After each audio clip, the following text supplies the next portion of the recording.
Vamos falar agora sobre a cegueira no nosso programa. Acompanhe comigo esse VT. Cegueira é o termo usado para identificar a condição de pessoas que apresentam total incapacidade de enxergar ou que possuem uma visão residual que, apesar de não ser a perda total da visão, dificulta-as de realizar suas atividades diárias normalmente. De acordo com o Conselho Brasileiro de Oftalmologia, para se considerar uma pessoa cega, 2 fatores devem ser analisados: a acuidade visual, ou seja, o que a pessoa enxerga dentro de uma determinada distância, e o campo visual, que é a amplitude da área alcançada pela visão. A cegueira pode ocorrer desde o nascimento e, nesse caso, é chamada de cegueira congênita ou ainda ocorrer mais tardiamente, sendo denominada de cegueira adventícia ou adquirida. Quais serão as principais causas?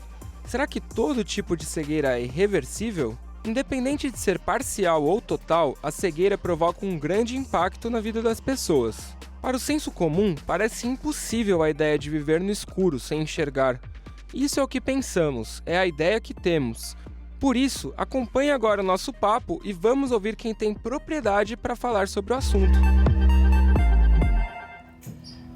E para falar sobre esse assunto eu recebo aqui a Melina Hernandes Reis, que é turismóloga, e a Isis Grace da Silva, que é professora e socializadora.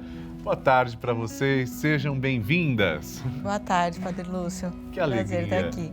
Olha, é uma alegria saber que vocês estão conosco. Gente, a Isis é professora de educação especial, trabalha exclusivamente com pessoas com deficiência, atende a todas as deficiências na escola, voluntária no Instituto Íris, trabalha com a socialização da futura cão-guia Bela Isfer, labradora preta de 1 ano de idade, que iniciará o treinamento no próximo mês. Vocês podem ver aqui, olha só que belezinha. E a gente também recebe com muito carinho a Melina. A Melina vai contar também um pouco da história dela, que vai partilhar, acho que o mais importante, a superação e a alegria de viver. Porque a gente conversando com ela, a gente nota a alegria tão grande nela. Me senti muito lisonjeado quando ela pediu um abraço quando eu cheguei aqui no estúdio. Então, boa tarde para vocês. Que alegria. Deixa eu começar perguntando então para a Isis.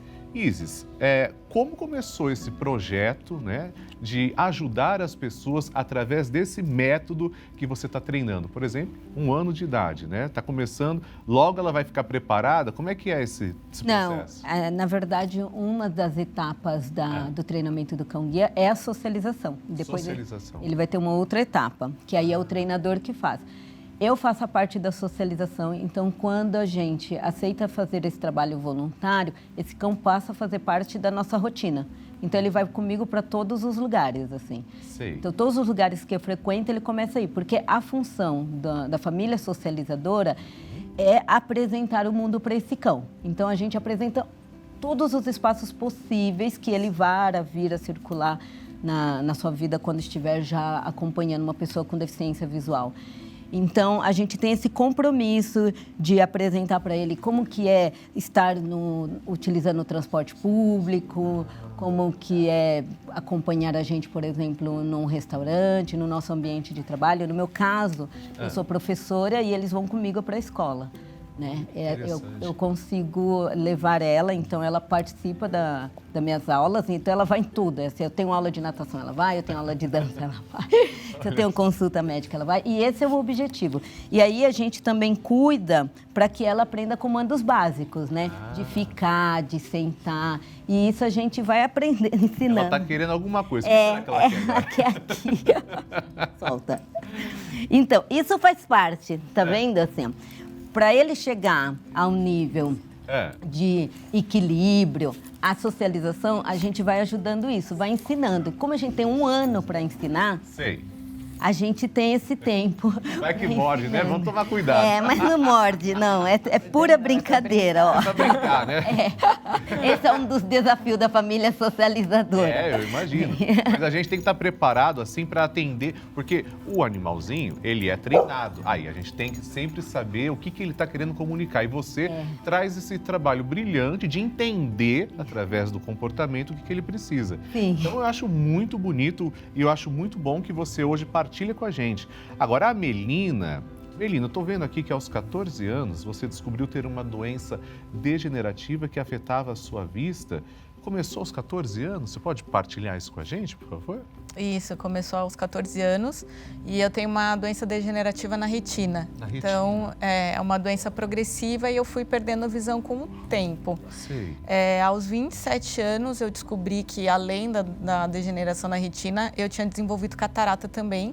E foi quando começou, de fato, o processo de perda severa da minha visão. Sei. Hoje eu estou com 39 anos. Sim. Eu tenho percepção de luz, não sou 100%. Ah, tá. Eu tenho mais ou menos 2% de visão. Aham. Mas assim, eu tenho uma vida relativamente normal, né? E há mais de 8 anos eu tenho a Hillary, né, minha super companheira. Pois é, Todos os eu ia momentos. perguntar. A Hillary, então, ela tem quantos anos de vida? A Hillary hoje está com 11 anos. Com 11. E há 8 anos ela te acompanha, te ajuda. Isso, há mais de 8 anos. E qual que é, você pode partilhar com a gente da sua maneira, qual que é a mudança que você percebeu com a companhia dela? A mudança, assim, depois da chegada da Hillary, eu me senti muito mais segura para me aventurar, de fato. Olha. Para andar sozinha, para poder viajar sozinha, para me proporcionar ter novas aventuras e novas experiências. Sim. E além dessa ajuda na mobilidade, né, da independência, da autonomia que eles trazem para a gente, tem a questão também da autoestima. Eu me senti também mais segura por estar com ela, Sim. por não precisar, de repente, o tempo todo de ajuda de outras pessoas, de conseguir fazer as coisas com mais independência.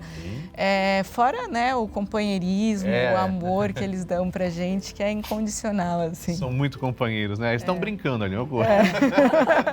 Cego se apaixona não é pela foto, né?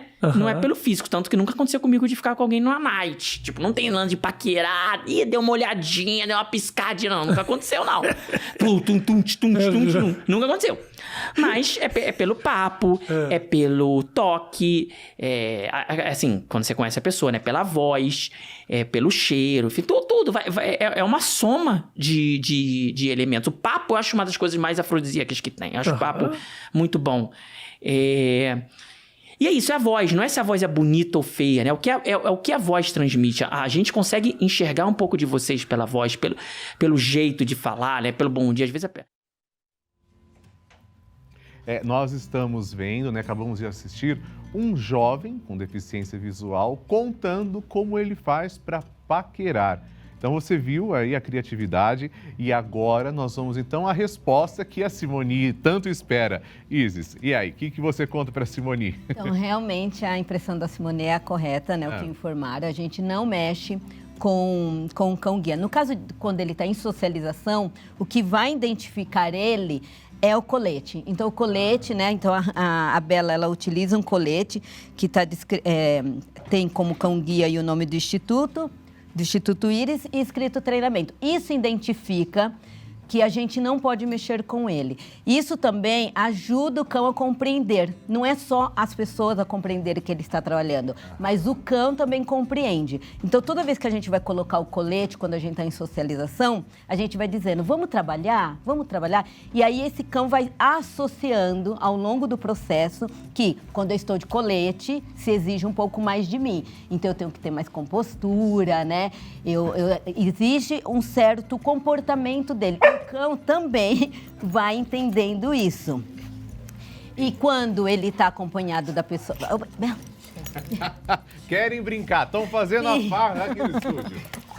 Simoni, aguenta aí, você não pode vir aqui, não. Que é importante. Cão-guia é treinado, mas eles são Querem brincar. também. Sim, é que a Bela... Pensa, Bela... Tá vendo? Isso faz parte do processo.